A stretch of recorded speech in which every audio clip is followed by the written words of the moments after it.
In this Thought for the Week, I want to tell you about something that happened just a couple of weeks ago. Like most of the country, we were covered in snow, and as a consequence we had to close down our prayer meeting on the Thursday and our morning service on the following Sunday. Do you know, we could have left it like that and felt a little bit frustrated that we weren't able to do the things that we wanted to do. But we decided to do something that we'd never done before.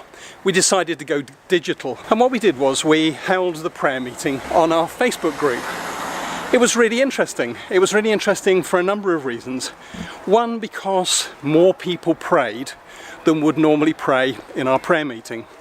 And secondly, because people joined, people took part, and they found it somehow easier to pray in that context than they did in a traditional situation where they had to face people. On the following Sunday, we decided that we'd actually do a similar thing with the service. We'd actually take it digital. And so I prepared a little 3-4 minute reflection as I was walking through the snow. And we pulled some songs off YouTube, and we invited people into open prayer.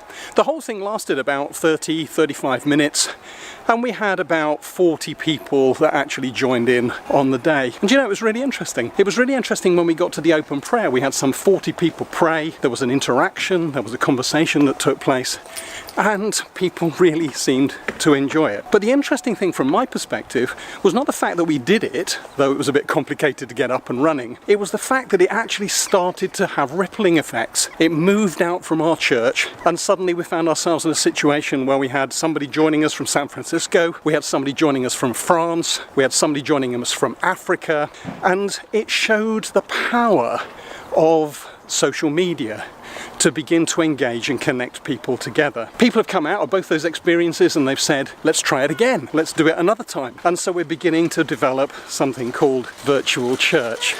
And it's really interesting to be able to do that. Now, the reason I share it with you is because it was novel for us, it was different for us. It was a different way of engaging and developing community.